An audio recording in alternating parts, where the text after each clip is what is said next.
ॐ भद्रं कर्णेभिः शृणुयाम देवाः भद्रं पश्येमाक्षभिर्यजत्राः स्थिरैरङ्गैस्तुष्टुवागुंसस्तनूभिर्व्यसेमदेवहितं यदायुः स्वस्ति न इन्द्रो वृद्धस्रवाः स्वस्ति नः पूषा विश्ववेदाः स्वस्ति नस्तार्क्ष्यो अरिष्टनेमिः स्वस्ति नो बृहस्पतिर्दधातु ॐ शान्ति शान्ति शान्तिः। शङ्करं शङ्कराचार्यं केशवं बादरायणं सूत्रभाष्य कृतौ वन्दे भगवन्तौ पुनः पुनः। ईश्वरो गुरुरात्मेति मूर्तिभेदविभागिने व्योमवद्व्याप्तदेहाय दक्षिणामूर्तये नमः। ओम शांति शांति शांति।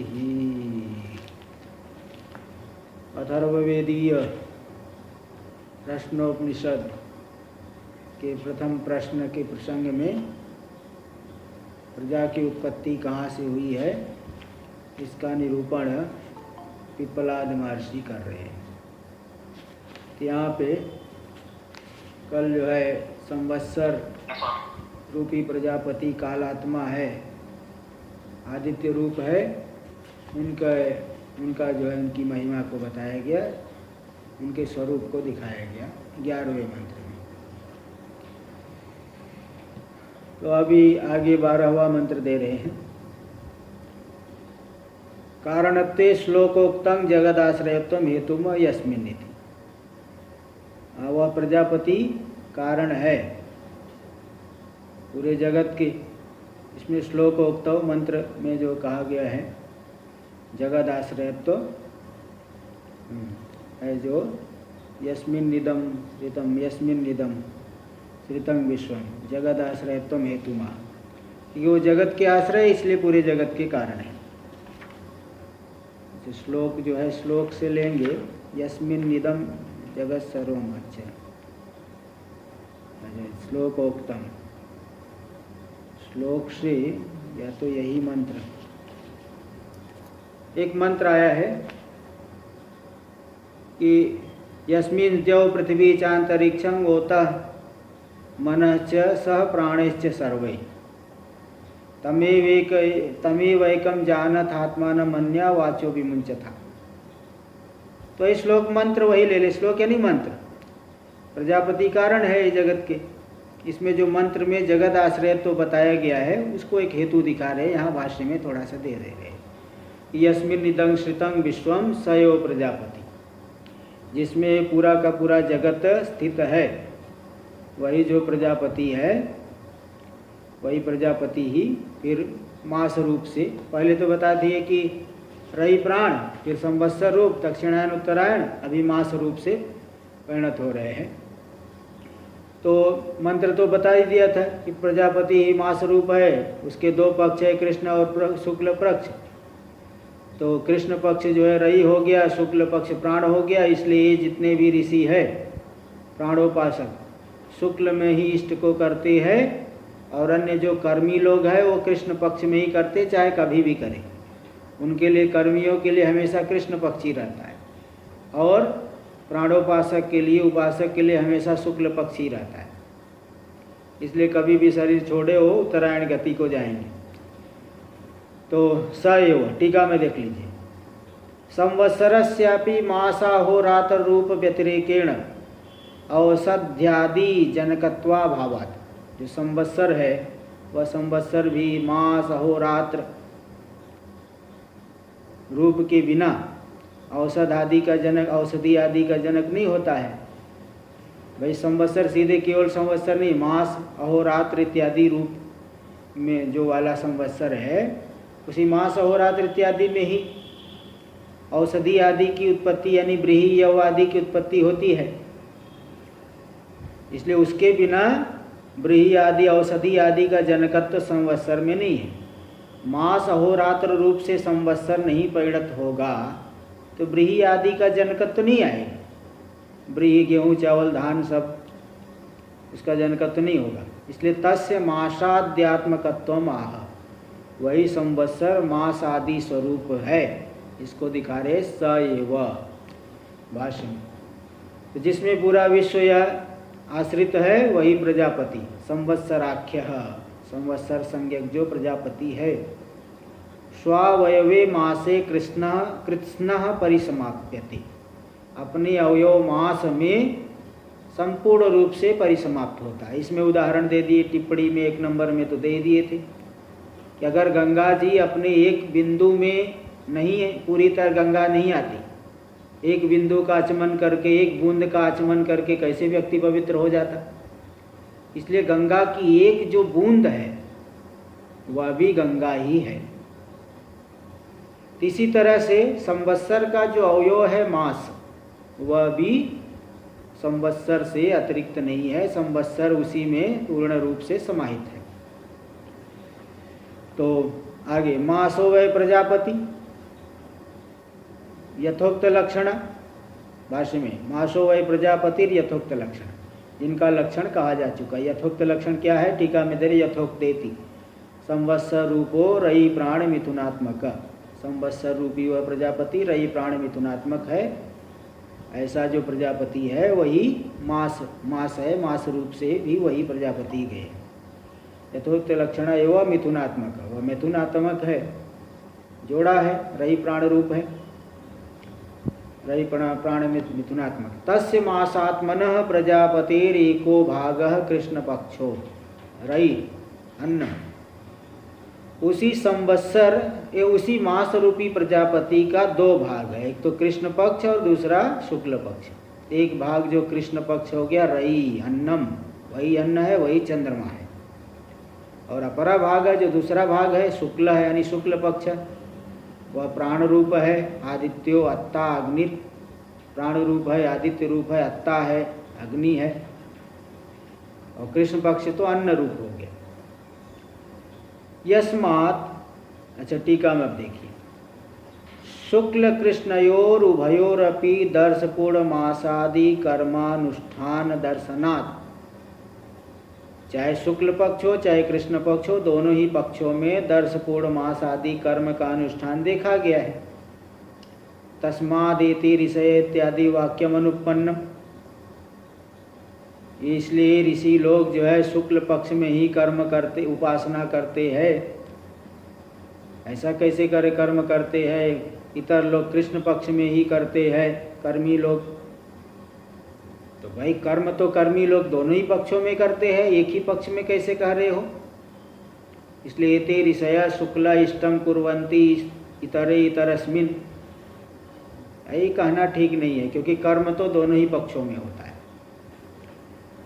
इत्याशंक्य, ऐसी आशंका को उत्थापन करके जवाब दे रहे, उत्तर दे रहे कि नहीं, शुक्लस्य प्राणात्मत्व ज्ञान स्तुति परतया, वो जो कहा गया है ना, शुक्लस्य जो शुक्ल है, शुक्ल कहा गया, वो प्राणात्मत्व ज्ञान स्तुति परतया, उस शुक्ल पक्ष में प्राणात्मत्व ज्ञान, वह प्राण रूप है, प्रजापति रूप प्राण रूप है। तो शुक्ल के जो प्राण रूपता के ज्ञान की स्तुति रूप से, स्तुति करने के लिए ऐसा दिखाया गया कि जो प्राणोपासक ऋषि है शुक्ल में ही इष्ट कर्म को करते हैं और अन्य लोग अन्य पक्षों में ही करते हैं। तो शुक्ल में प्राण रूपता के ज्ञान की स्तुति के लिए ऐसा कहा गया है। इसी बात को दिखा रहे भी, उसी में तात्पर्य रूप से व्याख्या करें। यस्मात् इति भाष्य में देखिए, यस्मात्, हाँ यस्मात् चौथी पंक्ति में भाष्य में, यस्मात् शुक्ल पक्षात्मानं प्राणम सर्वमिव पश्यन्ति, क्योंकि शुक्ल पक्ष रूपी प्राण को, वही प्राण सर्वात्मक है, शुक्ल पक्ष रूपी जो प्राण है वही सर्वात्मक है, सर्वमिव पश्यन्ति, वही सर्वात्मक है ऐसा देखते हैं। कौन? जो प्राणोपासक। तस्मात् प्राणदर्शिन एते ऋषयः, इसीलिए जो ऋषि लोग प्राणदर्शी है, प्राणोपासक है, तो कृष्ण पक्षे भी इष्टम यागम कुर्वन्त, कृष्ण पक्ष में भी इष्ट याग आदि करते हुए भी शुक्ल पक्ष एवं कुर्वन्ति, शुक्ल पक्ष में ही करते हैं। समझ, वो जो प्राणोपासक है, शुक्ल पक्ष प्राण, शुक्ल पक्ष रूपी प्राण है, वह सर्वात्मक है, ऐसा जानने वाले ऋषि लोग उस कृष्ण पक्ष में करने पर भी शुक्ल पक्ष में ही करते हैं। क्यों? क्योंकि कृष्ण प्राण व्यतिरेकेण कृष्ण पक्षस्तैर न दृश्यते, प्राण से व्यतिरिक्त रूप से, अलग रूप से कृष्ण पक्ष उन्हें नहीं दिखाई पड़ता, उन्हें नहीं मालूम पड़ता, है ना। इसलिए प्राण रूप ही देखते हैं कृष्ण पक्ष को भी, इसलिए वो प्राण को, कृष्ण पक्ष को प्राण से अतिरिक्त नहीं देखने की वजह से, उनका जो उत्कृष्ट ज्ञान है, इसकी वजह से वह कृष्ण पक्ष में करने पर भी शुक्ल पक्ष में ही करते हैं। टीका में देख लीजिए इसकी व्याख्या दे रहे। यस्मात् प्राणं सर्वमेव सर्वात्मकमेव पश्यन्ति, क्योंकि ये जो प्राणोपासक ऋषि लोग हैं, प्राण को ही सर्वात्मक देखते हैं, तो कृष्ण पक्ष भी प्राण से अतिरिक्त नहीं हुआ। यस्माच्च प्राण व्यतिरेकेण कृष्ण पक्षस्तैर न दृश्यते, क्योंकि प्राण से अतिरिक्त रूप से कृष्ण पक्ष उन्हें नहीं दिखाई पड़ता। तस्माद, इसीलिए वे, इति अन्वय, ऐसा अन्वय करना, इसीलिए वे प्राणोपासक ऋषि कृष्ण पक्ष में करने पर भी शुक्ल पक्ष में ही करते हैं, क्योंकि कृष्ण पक्ष को प्राण से अतिरिक्त, शुक्ल स्वरूपी प्राण से अतिरिक्त नहीं मानते।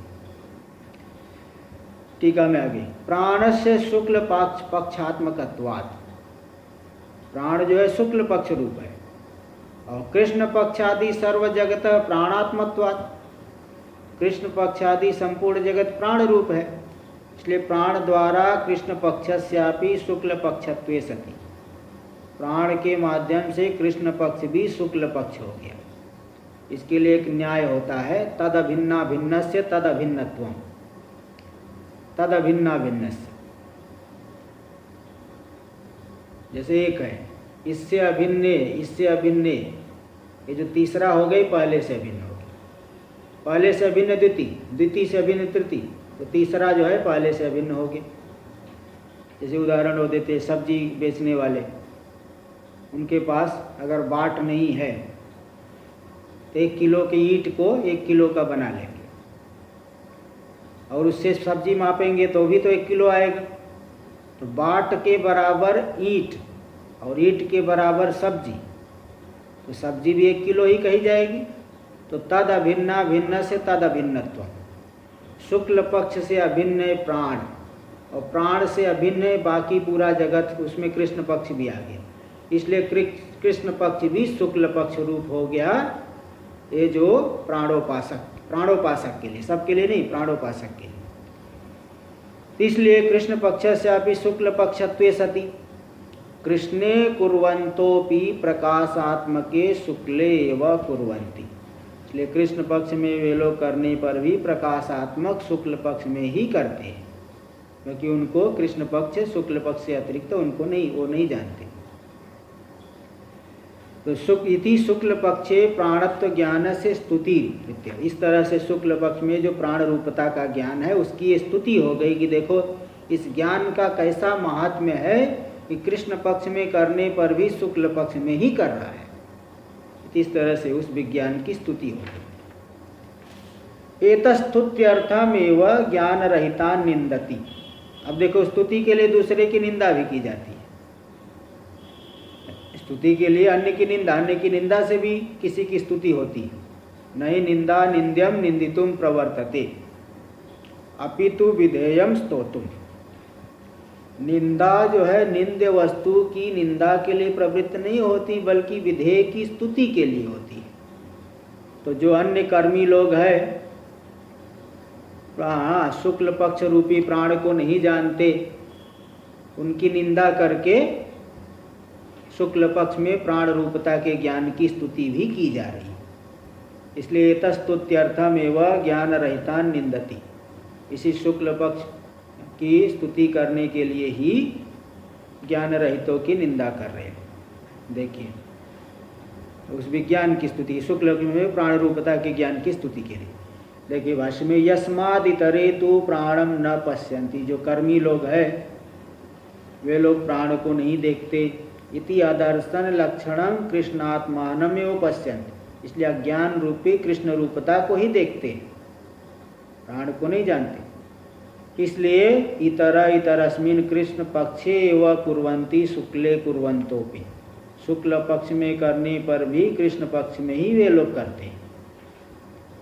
इसलिए कई उदाहरण जो आते हैं, काशी में कोई मरा, काशी में रह रहे लेकिन वो काशी के प्रति श्रद्धा नहीं, तो काशी में मरे तो वो चिल्लाते अरे यहाँ कहाँ ला दी, हॉस्पिटल में क्यों लाए? बोलते नहीं आप हॉस्पिटल में नहीं, आप तो काशी में ही। बोले नहीं तुम लोग मुझे मूर्ख बना रहे, हॉस्पिटल में लाए हो। तो इस तरह से उनकी वो ऐसी बुद्धि नहीं बनती नास्तिकता की वजह से। ऐसे इनको भी ज्ञान नहीं है, शुक्ल पक्ष को प्राण रूप नहीं जानते हैं, तो कृष्ण को ही जानते हैं। अज्ञान रूपी कृष्णात्मानम, कृष्ण रूप ही जानते उनको, इसलिए वे शुक्ल पक्ष में करने पर भी कृष्ण पक्ष में ही करते हैं। तो उनकी निंदा करके ये शुक्ल पक्ष में प्राण रूपता के ज्ञान की स्तुति हो गई। टीका में देख लीजिए, ये तो सर्वात्मानं प्राणं न पश्यन्ति, जो लोग सर्वात्मक प्राण को नहीं देखते। क्यों? अज्ञत्वात् तेषां, क्योंकि वे लोग अज्ञानी हैं। इसलिए शुक्ल पक्ष प्राणत्वेन ज्ञायमानत्वात्, शुक्ल पक्ष उनको प्राण रूप से ज्ञायमान नहीं, वो नहीं जानते। इसलिए अज्ञानात्मक सन, वे लोग अज्ञानात्मक हो करके कृष्ण पक्षत्वम आपद्यते, समझ लो वो लोग ही कृष्ण पक्ष रूप हो गए। अतः शुक्ले कुर्वन्तोपि, इसलिए शुक्ल पक्ष में करने पर भी अदर्शनात्मकत्वात्, अज्ञान स्वरूप होने से प्रकाश रहिते कृष्णे एव कुर्वन्ति, प्रकाश रहित कृष्ण में ही करते हैं। इति ते निंद्यन्ते, इस तरह से निंदा की जाए। अब देखो निंदा का भी तात्पर्य किसमें है, 3 नंबर टिप्पणी में दे दिए। निंदन्ते मतलब निंदा जैसा केवल कर्म प्रहाणेन समुच्चय प्रवर्तनाय। ये निंदा क्यों बताई जा रही? केवल कर्म को छोड़ो, समुच्चय को करो, कर्म भी करो, उपासना भी करो। जैसे अभी बताया कि वे ऋषि लोग जो प्राणोपासक है, शुक्ल में इष्ट करते हुए शुक्ल में वो भी याग कर रहे हैं, तो मतलब केवल उपासना नहीं करते, याग भी करते हैं, तो समुच्चय करने वाले हैं। और केवल कर्मी लोग जो है केवल कर्म कर रहे तो अगर अदर्शनात्मक हो गए, इसलिए वो निंदा की जा रही। केवल कर्म नहीं, कर्म और उपासना दोनों करिए। तो समुच्चय में प्रवृत्ति के लिए निंदा कर दी गई केवल कर्मी। इस तरह से, और समुच्चय करने से ब्रह्म लोक जाएंगे, उत्तरायण मार्ग से जाएंगे, इसलिए भी कर दिए। तो इस तरह से बता दिए। यहाँ पे थोड़ा शुक्ल पक्ष के विषय में बताए। अब इसके बाद तो देखिए क्रम से आ गया। पहले प्रजापति रई प्राण रूप से परिणत हो गए, फिर संवत्सर रूप परिणत हुए, फिर संवत्सर रूप से फिर वही उत्तरायण दक्षिणायन, उत्तरायण दक्षिणायन से फिर मास, मास से शुक्ल पक्ष और कृष्ण पक्ष, अब अहोरात्र, दिन रात रूप से भी वही प्रजापति उस क्रम से परिणत होते चले जा रहे। जो मास भावापन्न पक्ष भावापन्न प्रजापति है वही अहोरात्र रूप से परिणत हो रहे हैं। तो देखिए यही बता रहे मंत्र, पहले 13वां मंत्र। अहोरात्रो वै प्रजापतिस्तस्य हरेव प्राणो रात्रिरेव रैः प्राणं वा एते प्रस्कन्दन्ति ये दिवारत्या संयुज्यन्ते ब्रह्मचर्यमेव तद्यद् रात्रौ रत्या संयुज्यन्ते। अहोरात्रो वै प्रजापति, प्रजापति कैसे है? वो अहोरात्र रूप है। वो जो मास रूपी प्रजापति है वो अहोरात्र रूप से ही परिणत हो गए, अहोरात्र उनसे बन गया।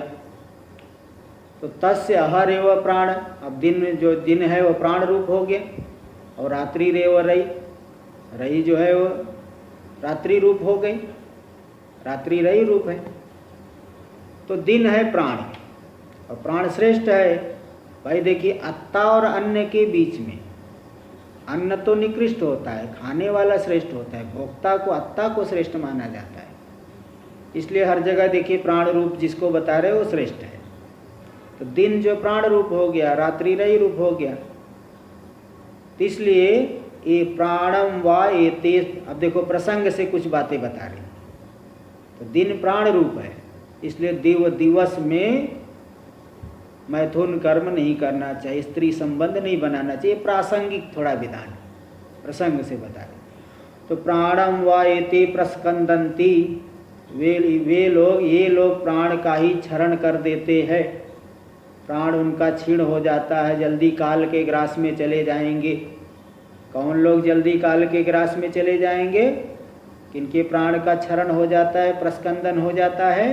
बोले ये दिवा रत्या संयुज्यन्ते, जो लोग दिन में रति, यहाँ रति शब्द का अर्थ है स्त्री, रम्यते अनया इति रति, जिसके द्वारा रमण करते हैं वह रति यानी स्त्री। तो जो लोग स्त्री के साथ दिन में संयुक्त होते हैं, मतलब मैथुन कर्म करते हैं, उनके प्राण का क्षरण हो जाता है, बहुत जल्दी काल के गाल में चले जाएंगे। और ब्रह्मचर्यमेव तद यद रात्रौ रत्या संयुज्यन्ते, जो रात्रि में स्त्री के साथ संयुक्त होते हैं और उनका मतलब संबंध करते हैं, वो तो समझ लो ब्रह्मचर्य है, मतलब गृहस्थ का ब्रह्मचर्य, गृहस्थ की बात है। सन्यासी का तो सीधे बताते हैं कि पदापि, तो पैर से भी स्त्री को नहीं स्पर्श करे कभी। इसलिए भागवत में श्लोक है, पदापि योतिं भिक्षु न स्पृशेत दारवीमपि स्पृशन करी व बद्धेत करिन्या अंग संगत। जो भिक्षु है पैर से भी युवती को स्पर्श न करे, चाहे लकड़ी की बनी हो तो भी, लकड़ी की स्त्री हो तो भी पैर से भी स्पर्श न करे। और स्पर्श करेगा तो करीव, करी यानी हाथी, जैसे हाथी हथनी के पीछे बंध जाता है, इसी प्रकार वो बंध जाएगा, तो संन्यास धर्म से च्युत हो जाएगा। तो गृहस्थ के लिए कहावत भी है कि लोक में कहते एक नारी सदा ब्रह्मचारी, ऐसा भी कहावत है लोक में। तो मतलब गृहस्थ पुरुष दिवस में स्त्री संयोग नहीं करेगा, और रात्रि में जो स्त्री संबंध कर रहा है वो समझ लो ब्रह्मचारी है, वो तो ब्रह्मचारी है, ऐसा बता दिया स्तुति के लिए। इसलिए रात्रि दिवस में नहीं करना चाहिए। तो देखिए ये प्रासंगिक थोड़ा विधान बता दिए, प्रासंगिक विधि है, प्रसंग से कुछ बातें बताए। जैसे प्रसंग से चल रहा था वो तो प्रकरण तो ये जो है उत्पत्ति को बता रहे, रई प्राण इत्यादि किस रूप से हो गए, लेकिन उसी प्रसंग से इसको भी बता दिए। भाष्य में देखिए, सोपी मासात्मा प्रजापति, यह जो मास रूपी प्रजापति है वह स्वावयवे अहोरात्रे परिसमाप्यते पूर्ववत, अपने अवयव अहोरात्र में पूरी तरह से परिसमाप्त हो जाता है। यानी उसका अवयव कौन है? दिन रात, अहोरात्र, उसमें पूरी तरह से परिसमाप्त हो जाते हैं। पूर्ववत, पूर्व के समान ही समझ लेना।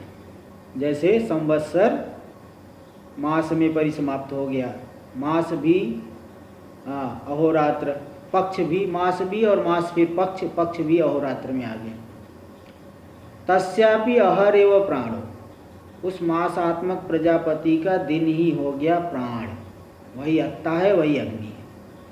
और रात्रि रेव रई, रात्रि ही रई है, चंद्रमा है, अन्न है, ये पूर्ववत। पूर्ववत मतलब समझ लीजिए, टीका में भी दे दिए, रई पूर्ववत मतलब रई अन्नम चंद्रमा इत्यर्थ। ये सब रई अन्न है, रई चंद्रमा है, वही रात्रि रूप है।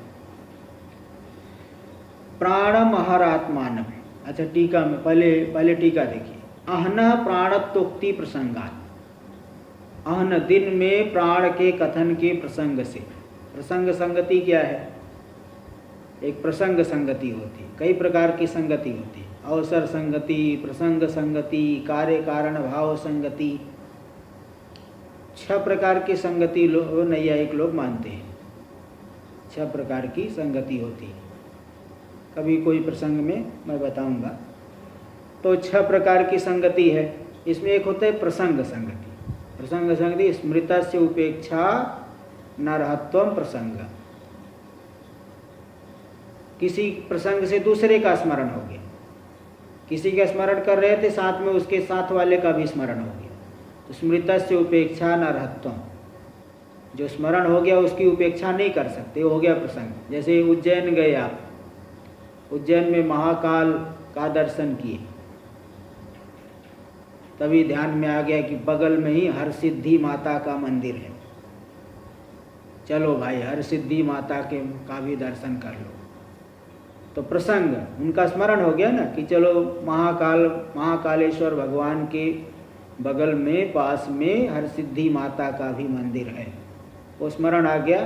तो प्रसंग से स्मृतस्य उपेक्षा न रखता हूँ, स्मरण हो गया उपेक्षा नहीं कर सकते, तो प्रसंग। इसी प्रकार अहन प्राणत्वोक्ति प्रसंगात, दिन में प्राणत्व कथन के प्रसंग से, दिन प्राण रूप है, उसी प्रसंग से अहनी मैथुनम निषेधति, दिन में मैथुन कर्म का निषेध कर दिए।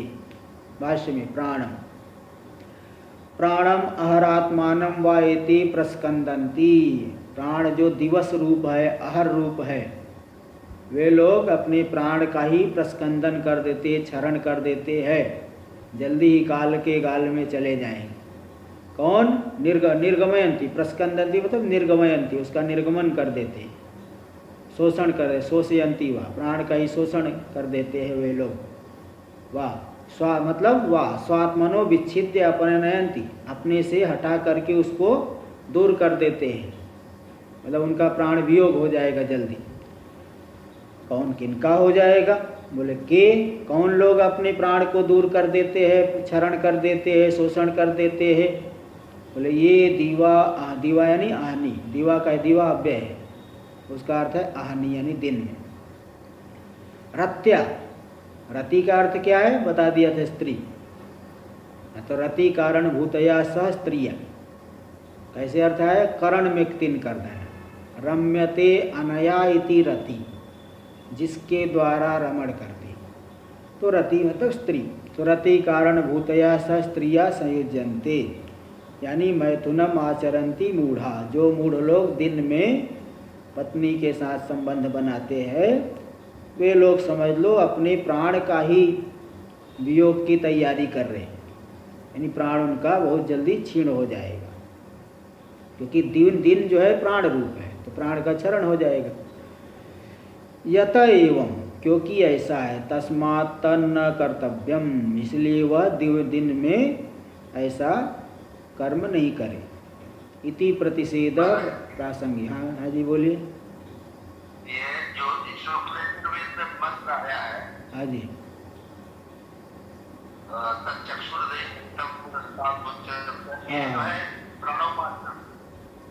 हाँ तक्षुर्देव हितम, हाँ वो तो आया है। जीवे में सरदा शतम, श्रेणिया में सरदा शतम, प्रब्रवाम सरदा शतम, भूयाच सरदा शतात। क्या तो क्या कह रहे हो? प्राणोपासना होगी उसमें, वो प्राणोपासना है, वो तो रुद्री में आया है, वो रुद्री में आया है। प्राणोपासना कहाँ है वो? तो मतलब वो भी एक मंत्र है ऐसा, हर जगह कोई प्राणोपासना कैसे जोड़ लेंगे? कोई प्रसंग हो वहाँ? अच्छा उसमें लेते हैं, अच्छा सूर्योपस्थान में लेते हैं, हाँ सूर्योपस्थान में, हाँ ठीक है। चलिए देखिए, तो यथा एवं नहीं, यहाँ तो बोल रहे प्राणोपासना का कह रहे, तो भाई सूर्योपस्थान का मंत्र है, चलो कोई बात नहीं, लेकिन ये है कि प्राणोपासना तो प्राणोपासना में आया होगा तो उसको लिया जाएगा, जो जहाँ का है वही लिया जाएगा उसी का। हाँ तो यहाँ तो मतलब प्रसंग से बता रहे कि भाई दिन जो प्राण दिवस रूप है, इसलिए दिवस में स्त्री संबंध न करे, ये प्रासंगिक विधि। यत एवं तस्मात् तन्न कर्तव्यमिति प्रतिषेध प्रासंगिक, क्योंकि ऐसा है इसलिए उसको नहीं करना चाहिए, दिवस में मैथुन कर्म न करे, इति प्रतिषेध प्रासंगिक, ये प्रसंग से बता दिए। टीका में देखिए, हाँ अच्छा पहले अभी अभी एक दो पंक्ति और है भाष्य में देखिए, यद रात्रौ संयुज्यन्ते, अभी रात्रि में संबंध की स्त्री के साथ तो रत्या मतलब स्त्री के साथ, तो ऋतौ ब्रह्मचर्यम, वो भी ऋतु काल में, तो ब्रह्मचर्य में होता, वो ब्रह्मचर्य ही है। इति प्रशस्तत्वात्, इस प्रकार से प्रशस्त होने से ऋतौ भार्यागमनं कर्तव्यम, ऋतु काल में ही भार्यागमन करें।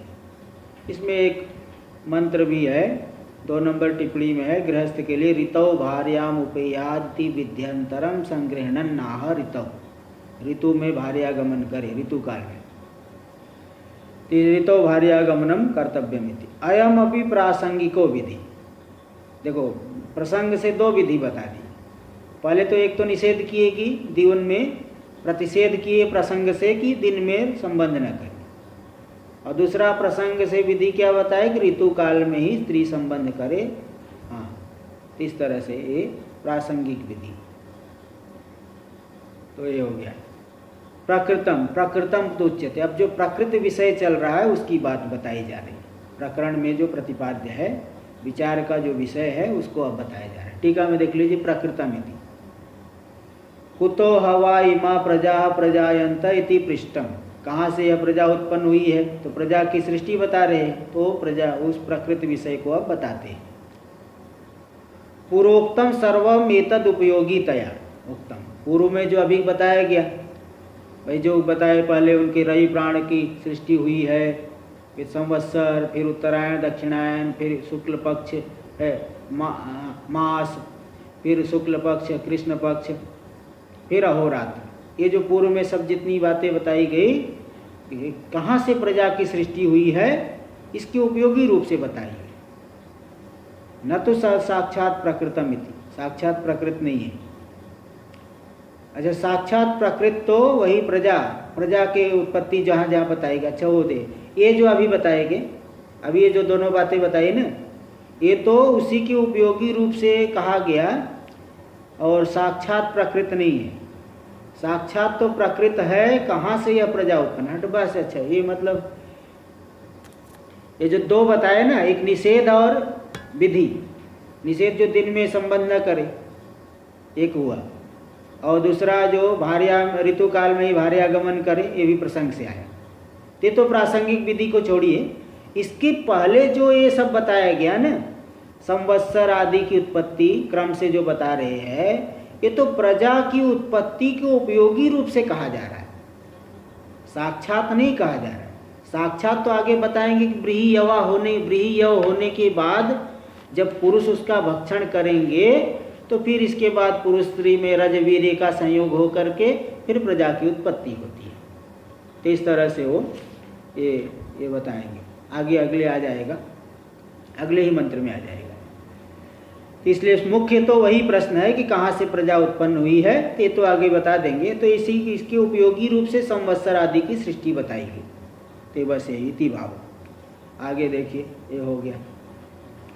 तो भाष्य में चलिए, प्रकृतम तुच्यते सो अहोरात्रात्मक प्रजापति, वह जो दिन और रात रूपी हो गई प्रजापति, ब्रीहियवाद्यन्नात्मना व्यवस्थित, ब्रीहियवादि अन्न रूप से फिर व्यवस्थित हो जाते हैं, क्योंकि दिन और रात्रि में ही ये सब जो फसल उत्पन्न होगी, फसल जितनी भी उत्पन्न होगी दिन रात में ही उत्पन्न होगी। तो दिवस और रात्रि की सृष्टि के अनंतर फिर अन्न रूप से वही प्रजापति परिणत हो गए। अगले मंत्र में अब इसको दिखा दे रहे। पहले मंत्र ही देख लीजिए, 14वां मंत्र। अन्नम वै प्रजापतिस ततो हुवै तद्रेतस तस्मादिमः प्रजा प्रजायन्त इति। वह जो है प्रजापति अन्न रूप है, मतलब अन्न रूप से परिणत हो गए। जो अहोरात्र रूप से परिणत हुए थे वही अन्न रूप से परिणत हो गए। क्यों परिणत हो गए?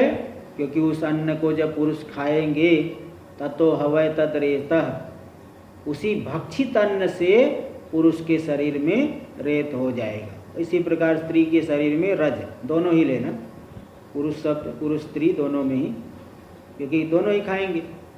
तो इस तरह से रज वीर्य बन गया। तस्मादिमः प्रजा प्रजायन्त इति। फिर उसी रज वीर्य के संयोग से प्रजा, पुत्र पुत्री, मिथुन उत्पन्न होते हैं। इमा प्रजा प्रजायन्त इति, देखो इस ये प्रजा उत्पन्न होती। तो देखो प्रश्न का उत्तर अब जाके पूरा हुआ कि कहाँ से प्रजा की उत्पत्ति होती है।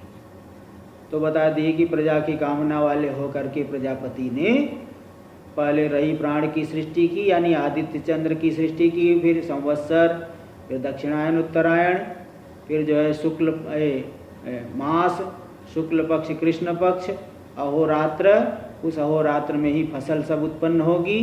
फसल से फिर जो है पुरुष खाएंगे तो रजवीर्य उत्पन्न होगा, रजवीर्य से पुत्र पुत्री हो जाएंगे सब। तो इसलिए तस्मादिमः प्रजा प्रजायन्त इति, इति शब्द देखिए प्रश्न का उत्तर हो गया, उत्तर पूरा हो गया, ये बताने के लिए इति शब्द आया। भाष्य में देख लें। हाँ जी बोलिए।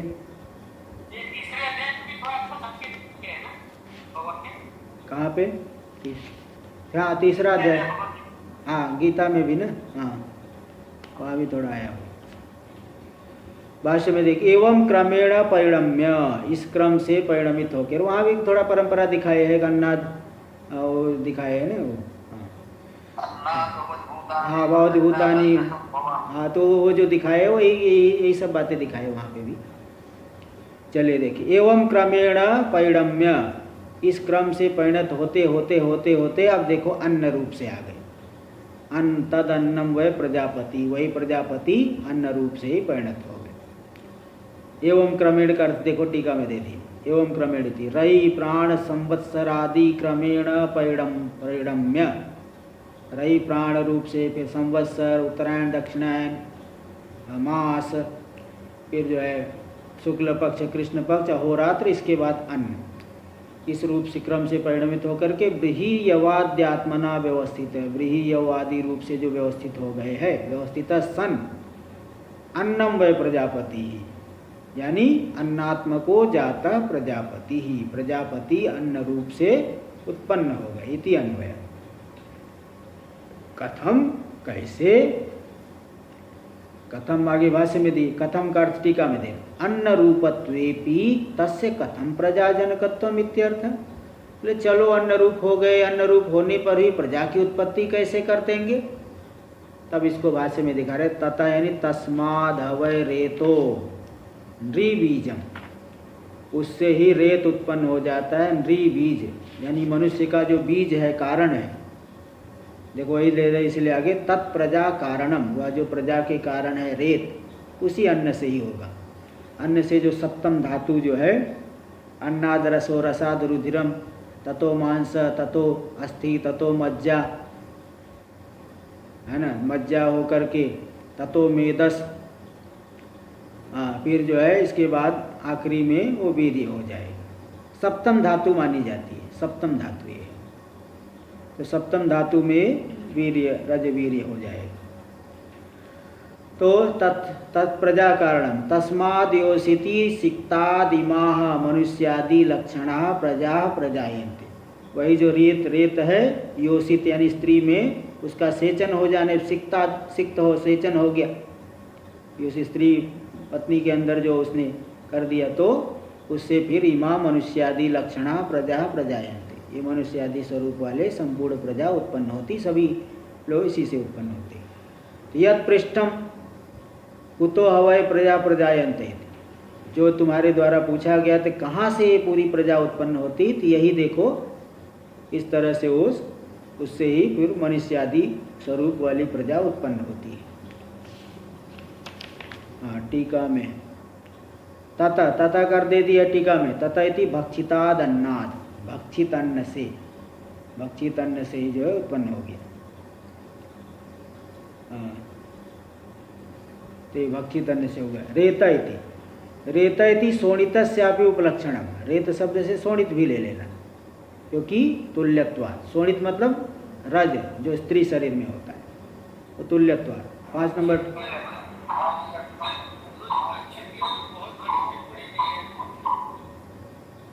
5 नंबर टिप्पणी में बोल रहा हूँ। 4 नंबर टिप्पणी में दे, शोणित से मतलब नारी बीज से रजस, और 5 नंबर में टिप्पणी में दे दी है कि अन्न तुल्यत्वात्।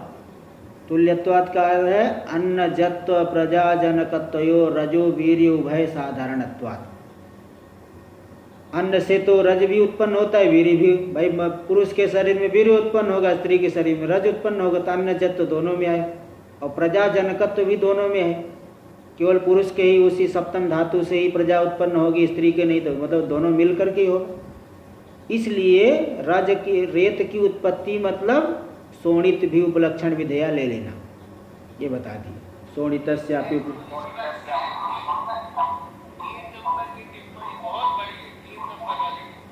तो बड़ी है तो क्या करे फिर बड़ी है तो क्या करे।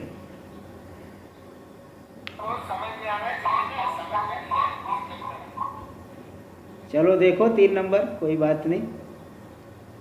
भक्षिताद अन्नादिति। चलो 3 नंबर टिप्पणी देखिए। ननु भक्षकस्तु नाद्यापि समजनिष्ठ को भक्षयेत्। बोले सब अन्न आदि की सृष्टि कर दी, अभी भक्षण करने वाले मनुष्य को तो बनाया ही नहीं आपने। आप तो भक्षक जो मनुष्य है, अभी तक आपने क्या बताया? संवत्सर बना, उत्तरायण दक्षिणायन, अन्न बन गया, और भक्षण करने वाले मनुष्य को तो अभी बना ही नहीं बताया। ननु भक्षकस्तु नाद्यापि समजनिष्ठ को भक्षयेत्। कौन भक्षण करेगा? रेतसो ही तेन उत्पत्तव्यम। रेत से तो तब उत्पन्न होगा ना भाई, रेत से पुरुष उत्पन्न होगा। अभी रेत कहाँ होगा? अन्न को जब तक पुरुष खाएगा नहीं, रेत कहाँ से होगा? रेतसो ही तेन उत्पत्तव्यम। तेन यानी जो भक्षक है, हाँ, वो रेत से उत्पन्न होगा। और रेतसाच, और रेत से जो है पुरुष, रेतसाच पुरुष, हाँ, तेन उत्पत्तव्यम रेतसाच पुरुषात्। देखो कहने का मतलब क्या है? रेत से पुरुष उत्पन्न होगा, पुरुष से रेत उत्पन्न होगा। तो इति तस्माद इति अन्योन्याश्रयता स्यात्। अन्योन्याश्रय दोष हो गया, क्योंकि ये शंका हो गई कि अब भक्षण करने वाला तभी हुआ नहीं है। भाई रेत बनेगा तब पुरुष होगा, और पुरुष होगा तब रेत होगा। तो पहले पुरुष होगा कि पहले रेत होगा? जैसे कहते पहले मुर्गी हुई कि पहले अंडा हुआ, ये बताओ। तो ये अन्योन्याश्रय दोष हो गया। इति अन्योन्याश्रयता। न च प्रजापतिरेव भक्षयेत् इति सांप्रतम। प्रजापति ही भक्षण कर ले, ये सांप्रत ठीक नहीं है। यो ही अंतरेणापि रेतो मिथुन उदपादयत् किमसौ तदर्थम भक्षयेत्। जो बिना ही रेत के मिथुन की उत्पत्ति कर दे, रही प्राण, ये सब बता दिए, किस लिए बताओ प्रजापति भक्षण करेंगे? इति चेत सत्यम। यदि ऐसी किसी को शंका हो तो बोलते ठीक कह रहे, आधी बात सही, सत्यम अर्धांगीकार। प्रजापतिनैव रयि प्राण मिथुनम इव मधु शतरूपाख्यम अपरम मिथुनम अंतरेणैव रेतसा उत्पाद्यते। देखो इति बृहदारण्य के पठ्यते। बृहदारण्यक में आया है कि प्रजापति के द्वारा ही जैसे रई प्राण मिथुन उत्पन्न हुआ है बिना रेत से, ऐसे मनु शतरूपा रूपी एक दूसरा मिथुन भी अंतरेण एव रेतसा, बिना रेत के उत्पन्न करा दिया जाता है। और ये बात इति बृहदारण्य के पठ्यते। बृहदारण्यक में ये बात पढ़ी गई, बृहदारण्यक में आया है। आपको याद, जो पढ़े हैं उनको याद होगा। तो तदेव भवेत् भक्षयत्री, तो वही जो मनु शतरूपा है, मितरूपी मिथुन हुए, जैसे रही प्राण रूपी मिथुन को बनाए बिना रेत से, वैसे मनु शतरूपा रूपी मिथुन को भी बिना रेत से ही बना देंगे। तो मनु शतरूपा रूपी जो है बने, वही अन्न को खाएंगे। तो तदेव भवेद भक्षयत्री, वही मिथुन बन जाएंगे भक्षण करने वाले। ततस्तु भवेत रैतसी प्रजा इति गृहाण। इसके बाद रेत से फिर प्रजा उत्पन्न होगी। इति गृहाण, इस बात को ग्रहण कर लो, समझ लो। वस्तु तस्तु, लेकिन वास्तव में तो टिप्पणीकार देखिए अपनी बात को, वस्तु तस्तु के द्वारा जो अपनी बात बताते हैं, तो टिप्पणीकार करे, देखो वास्तव में तो प्रजापति सर्वात्मत्व मात्रम अत्र विवक्षते। यहाँ तो प्रजापति की सर्वात्मकता दिखाई जा रही है, नैवम क्रम नहीं दिखाया जा रहा है। इति अनवद्य, इसलिए कोई निर्दोष नहीं। सारी बातें जरूरी थोड़ी यहाँ बता दी जाए, कुछ बातें समझना पड़ेगा। ये तो प्रजापति की सर्वात्मकता को दिखा रहे हैं, कोई क्रम की बात नहीं दिखा रहे कि किस क्रम से ये नहीं दिखा रहे, प्रजापति सर्वात्मक है दिखा रहे। चलिए भाष्य में देखिए आगे। तो हाँ, एक पंक्ति रह गई। तदेवं चंद्रादित्य मिथुनादि क्रमेण अहोरात्रांतेन, इस तरह से चंद्र आदित्य मिथुन आदि के क्रम से अहोरात्र पर्यंत, जो पर्यंत के द्वारा, अन्नाश्रिक रेतो द्वारेण, अन्न हो गया, फिर आश्रिक यानी आश्रिक का अर्थ होता है शोणित रक्त, जो रज जो पूरी स्त्री में होता है उसको आश्रिक भी कहते हैं, रज भी कहते हैं, शोणित भी कहते हैं। 2 नंबर टिप्पणी में आश्रिक यानी शोणितम, और रेत यानी पुरुष में होता है। तिनके माध्यम से द्वारेण इमा प्रजा प्रजायंत इति निर्णीतम, यह संपूर्ण प्रजा उत्पन्न होती या निर्णित हो गया। ये 14वां मंत्र पूरा हुआ। अभी थोड़ा रह गया है, आगे हम लोग कल करेंगे। ओम भद्रं कर्णेभिः शृणुयाम देवाः, भद्रं पश्येमाक्षभिर्यजत्राः, स्थिरैरङ्गैस्तुष्टुवागुंसस्तनूभिर्व्यसेम देवहितं यदायुः। स्वस्ति न इन्द्रो वृद्धश्रवाः, स्वस्ति नः पूषा विश्ववेदाः, स्वस्ति नस्तारक्षो अरिष्टनेमिः, स्वस्ति नो बृहस्पतिर्दधातु। ओम शांति शांति शांति। शंकरं शंकराचार्यं केशवं बादरायणं सूत्रभाष्य कृतौ वंदे भगवन्तौ पुनः पुनः। ईश्वरो गुरुरात्मेति मूर्तिभेदविभागिने व्योमवद्व्याप्तदेहाय दक्षिणामूर्तये नमः। ओम शांति शांति शांति।